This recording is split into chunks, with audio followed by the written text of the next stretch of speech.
Hey everybody, I'm Salavalo and I have been to every single country in the world. And I have some favorites and I have some that I do not like as much.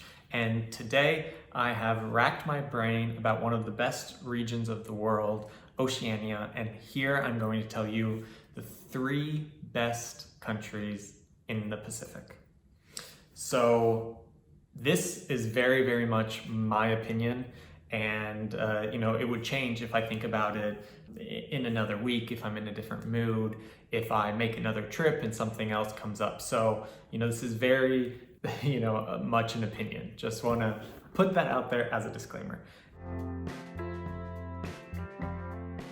Now, I'm going to start the description of my 3 favorite countries with the first Pacific island that I really explored, and that was Palau.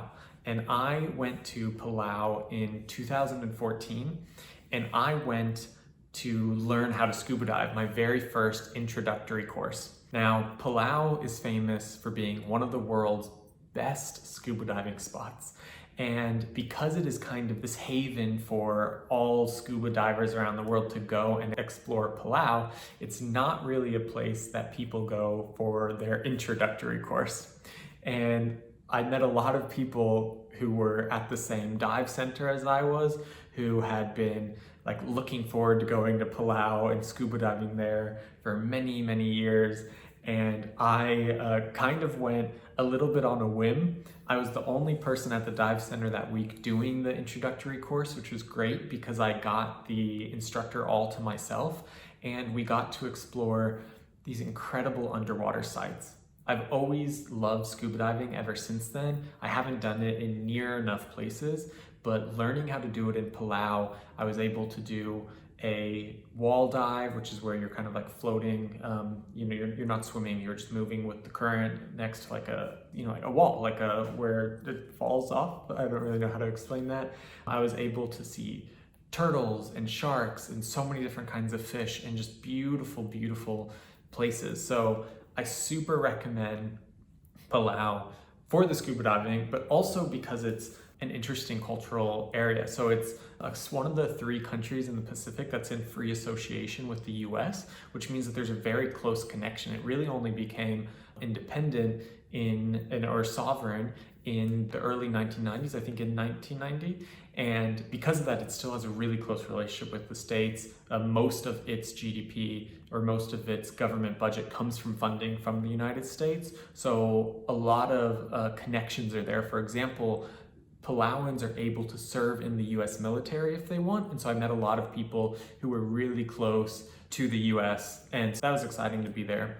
I was also able to have some incredible food when I was in Palau and some interesting food when I was in Palau. So the best dish that I had was this insane, huge, spicy crab, kind of similar to what they like chili crab in Singapore, but really freshly caught and just delicious. And I ate the whole thing myself. It was overwhelming. The more interesting food that I had, which I often think is probably the weirdest food that I ever ate, was bat. And I think it's weird when tourists go around eating different types of food and they think it's the local way, but it's really not. Bat is never something that people would eat every day. It was if there was no fish caught at all, then maybe they would eat bat. As you may know, with Corona and with some other diseases, bats carry a lot of diseases, so it's not really recommended to eat bat, but I did. And I went to this one specific restaurant where they told me they could do it, and they served it on a plate, and it was literally just a boiled bat staring up at me in a soup. And I told the waitress, I was I don't even know how to begin. And literally as if I was a child, the waitress cut up the pieces and served it to me. It was okay, it was fine. I don't think I would need to eat it again. And at the very end, there's the wing. And I said, do people eat the wing? And the waitress said only the Japanese tourists eat the wing. And I felt that was kind of a dare. So I ate the wing, and it actually ended up being the best part. I can't really, it's kind of the skin of a chicken, but more rubbery. I don't know. Palau is also really interesting because it has this gorgeous Capitol building that was provided to it by foreign aid that's up in the north of the country. And I'm not sure if it was a homestay or an Airbnb or if I don't know how I figured it out, but there was a place to stay up there, and there's just these small little huts, and they had like a hammock out front, and I just like sat there and read every day, and I explored this gorgeous Capitol building, and it was really nice to just like spend every day exploring more in the north of the country and just exploring what Palau kind of could be. And you can't talk about Palau without talking about the insane beauty. The water is so blue. They have these little mounds of like green little islets that are everywhere. It is stunning. They also have this place called Jellyfish Lake, where the jellyfish, because it's in freshwater, because it's cut off from the ocean, the jellyfish have lost their stingers and just multiplied and multiplied. So when you swim in Jellyfish Lake, there's just like hundreds and hundreds of jellyfish all around you. You can touch them. It's a crazy experience. But Palau was such a perfect introduction to the South Pacific. You know, I was 23 at the time. I had been working in Pakistan. I took off a couple weeks from work and I went there, and it was the best place to spend my first time ever in the South Pacific. The second country that I'm going to include in the best places in the South Pacific is Tonga. Now, Tonga is located somewhat north of New Zealand. So I went to Tonga for a 3-day weekend when I was working and living in New Zealand in Auckland. So I flew there and I spent a couple days at like a nice little hotel. But the best thing that happened in Tonga was that I found this awesome guide who drove me around for the whole day, showing me all the different sites on the small island of Tonga. And of course, being with somebody who knows the country and who loves the country, it's a great way to get to know a place. So I saw some of the coolest sites, like the big blowholes where the waves come in and they go into these small tunnels and they shoot up really high. So that was really fascinating. I went into like an underwater cave where the water was completely black, and I like swam in that, and that was kind of creepy. I have never swum in a cave before or since then.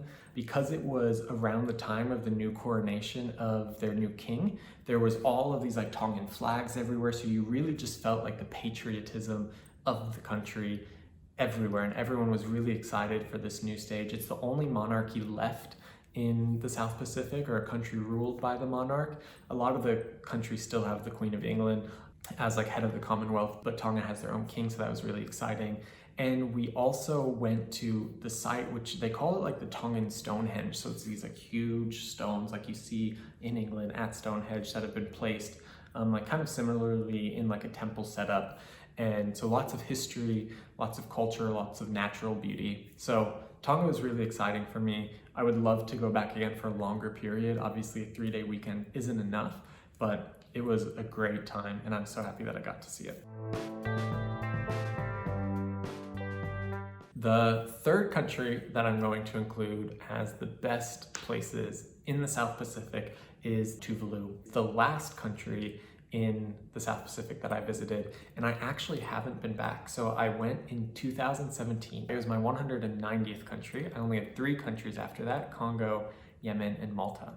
So I went for a week. So because of the way the flights were, you could either stay for like 6 hours, which a lot of travelers actually pick just to say that they've been there, or you could stay for like 5 days or 7 days or something. And so I decided to stay the whole time. I found this like family that was like would host people. The father of the family was a member of parliament, so like loved Tuvalu, knew a lot about Tuvalu. And so they showed me all around. I mean, Tuvalu's, the main island of Tuvalu is only like, I think like 14 kilometers long, so you could literally like run it. So we drove all the way to the very edge, and at the edge is like a landfill, but you can go through the landfill and get to the very, very, very edge of the island, and then go all the way back in a couple hours. So I would make sure that every day I would wake up and I would see the sunrise, and then every night I would make sure that I was up until the sunset. And because it's an atoll, like a really small like ring around the top of an underwater volcano, it is incredibly narrow. So where I was staying, there was literally just the house and then the road and then water on either side. So you could literally stand on the road and see the sunrise on one side, the sunset, you know, hours later on the other side. So that was really amazing. I also had a lot of like food with the family, and just staying with the family for that time and getting to know more about the place was really exciting.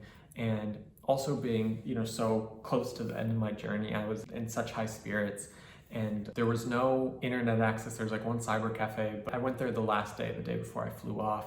But it was just so nice to kind of get away, just read and be in this like beautiful paradise. I would love to go back and go to some of the outer islands. That takes a lot more time, but I still have incredible memories of Tuvalu. And I actually have a whole video, I think, about Tuvalu called Visiting the World's Least Populated Country. So check that out if you want to know more about Tuvalu. Maybe I'll even watch it to remember more because I filmed that 2 years ago. I also need to mention two honorary mentions or countries that I've kind of left out of this ranking, which is Australia and New Zealand. Both are countries I've been to a lot and really enjoy. So New Zealand, I went for 3 weeks in 2008, and then I went back for a few months in the summer of 2015 to work there. And so I've done a lot in New Zealand, taken road trips in the South Island, I've gone bungee jumping there, I obviously worked professionally, I stayed with a family in 2008 for those 3 weeks. So I really, really like New Zealand. It's one of the most beautiful places in the world. I didn't want to include it in this list because I think it's a little bit obvious, and I also want to talk about some of the less known places. And then Australia. I've been to Australia 3 times, twice to Sydney and around Sydney, and then once to Melbourne, right after Tuvalu actually, in 2017. Really amazing cultural city. There's so much more to see in Australia. The outback, Uhuru, the Ayers Rock, in the middle, the Australian desert essentially, Perth, Brisbane, the Gold Coast, the Great Barrier Reef. There's so much in Australia. All the kangaroos. In 2008, when I went to Australia for the first time in Sydney, I stayed with a friend who lived a little bit in the bush and we chased wild kangaroos. So much to do in Australia, but I also didn't want to include it in this list and just mention it at the end as an honorary mention because I'm sure you all already know how amazing Australia is. So there you have it. Those are the 3 best countries in the South Pacific. Tell me if you agree or disagree in the comments below. Like the video, subscribe if you want more. I'm doing this for every continent. And I hope that until we can travel, you're able to travel vicariously through some of these videos, through the memories that I'm sharing. And God willing, everybody, once we can, will travel safe.